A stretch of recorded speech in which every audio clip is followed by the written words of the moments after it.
If you get weighed down by guilt, then this may be helpful for you. As a person who's been working in grief and loss for a long time, one of the things I noticed was that a lot of people tend to carry guilt. And one of the questions we asked when people were going through the grief recovery training was, did you have any intention to harm?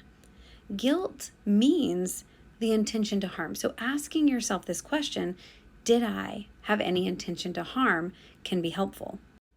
When my grandma was sick for a long time, she had Alzheimer's, and I felt guilty.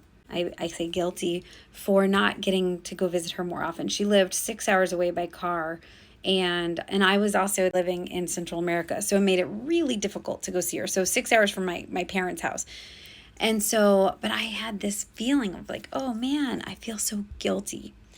And then I asked myself, do I have any intention to harm my grandmother by not going up to see her more often?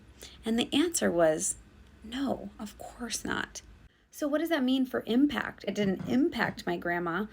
It just means that my intention was not to harm her. It doesn't mean I don't have to own my impact, which is maybe she felt lonely, or maybe she missed me, or maybe she wished I would have visited her more. This is the thing about guilt, that underneath guilt is usually other things. So what I like to say is take off the guilt coat and find out what feeling is underneath. I feel sad. I feel disappointed. I feel worried that I'm hurting this person. I'm afraid that they won't feel loved. I'm afraid they won't love me if I don't do X.